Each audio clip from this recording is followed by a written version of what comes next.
Good morning, everyone. So, in this video, particularly, we are going to see the branch banking, or specifically the concept definition, merits and demerits of the branch banking as a system.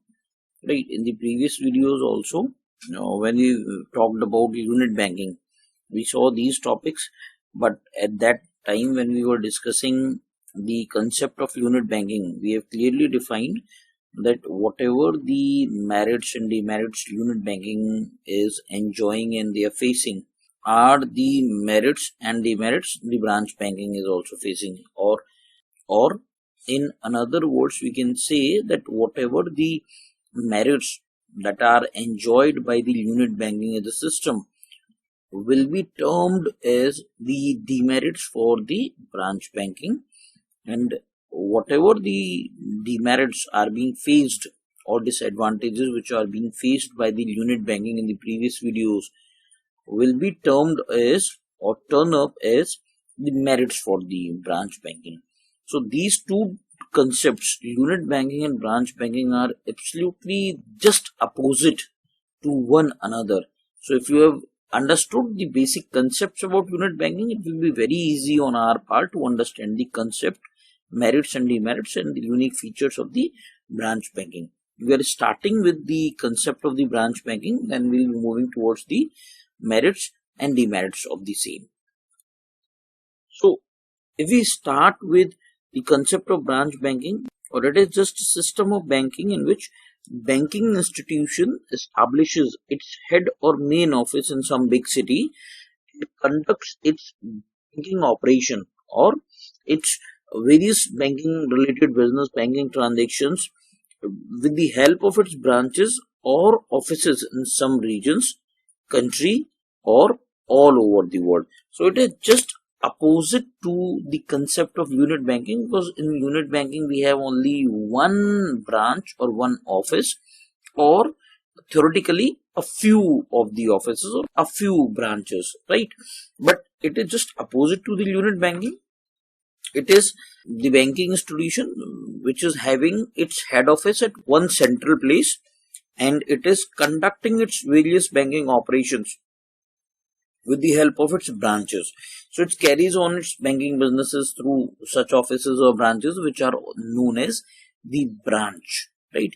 That's why this type of concept, this is known as branch banking. With the help of its branches, these banks are carrying on their business activities or banking businesses, right?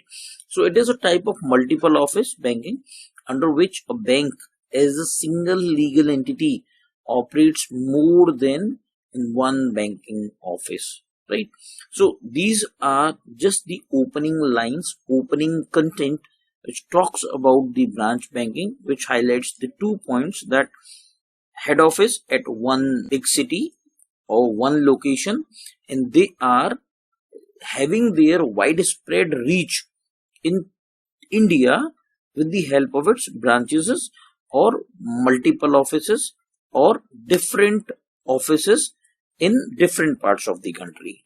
So if we come to the history of branch banking, because it has been favorable, it has been prevalent in country like India, and though we are starting banking industry as far as Indian law is concerned, Indian banking industry is concerned, therefore we'll have the history of branch banking as a concept first worldwide, and then we'll be shifting ourselves to India. So it was first adopted in England with its big five banks, and the names are Midland, Lloyds, Barclays, Westminster, and National Provincial, right? And these banks have their branches not only in England but also in many other countries of the world. Barclays, Lloyds, Midland, Westminster, National Provincial, they were having, and they are having their branches not only in England but in other countries of the world also. So branch banking exercises dominance. They dominate the entire banking operations of those countries with the help of branches, with the help of their widespread geographical reach. So this is one of the unique feature why banks go for branch banking, because they exercise their dominance. They dominate the entire banking industry in that particular country, those who are having good number of branches and they are having vast geographical access, larger number of customer base, more clientage, more geographical route reach to the people, having good number of products and services which are being offered to the customers. After that, if we talk about the beginning, so it started its operation, this concept started and it's begin in England, but later on it started in Germany, Canada, France, Australia and India, etc. Right? So in India, when we talk about branch banking, so in India, under this system, thousands of branches of banks like State Bank of India, Punjab National Bank, Allahabad Bank, Bank of India, etc. If we talk about private bank, HDFC Bank, ICICI Bank, Axis Bank are spread throughout the country. And it may be noted that there is no nationwide branch banking in the United States. We are having a comparative overview here. So the most important point to be noted is that we do not have branch banking in United States. And the same point I also discussed when we were discussing about the unit banking as a concept. So in US, United States of America, majority of the banks are, the system which is prevalent there is unit banking system. But in UK, England, in country like India, we have the branch banking concept. But as of today, state branch banking has developed in competition with the national banks. So why we should be taking care of this particular point? Because in the US also, the widespread reach and the acceptability of this particular concept, branch banking, has also paved its step. Unit banking are also having their branches, but those branches are there located in that particular geographical area in those states only. So state branch banking has developed in competition with the national banks. Just it is an extension of the unit banking and not exactly following the branch banking as a concept. This we have already talked in our previous video when we were discussing about unit banking, right? So this is one aspect, one important point that need to be taken here while understanding the concept of branch banking. After that, we are coming to the Indian perspective of the branch banking. So under section 22 of the Banking Regulation Act 1949, any banking company has to hold a license from RBI, or every banking company has to hold a license from RBI to carry on banking business in India, that we have seen in the starting phase, right? Similarly, restrictions are also have been put on opening the branches by a bank.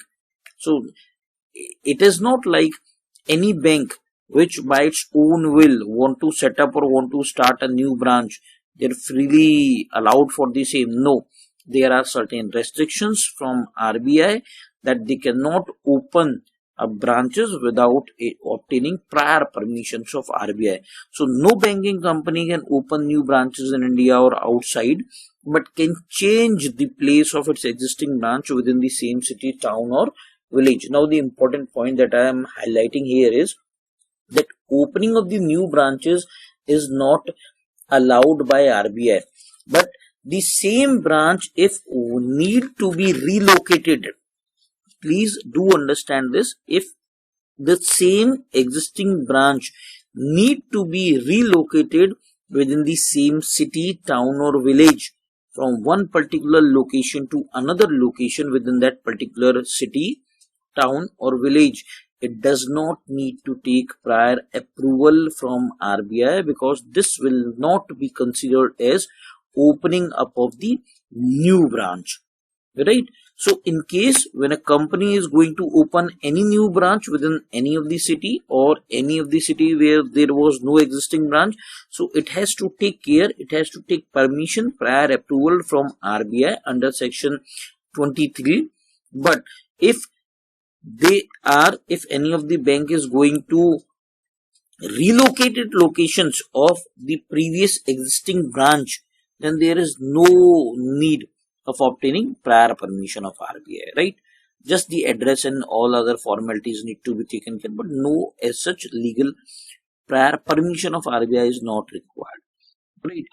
Coming to the technical, that is the definition part. So what we mean by the branch banking is a definition. So section 5(c) of the Banking Regulation Act 1949 defines branch banking or branch office in relation with the banking company.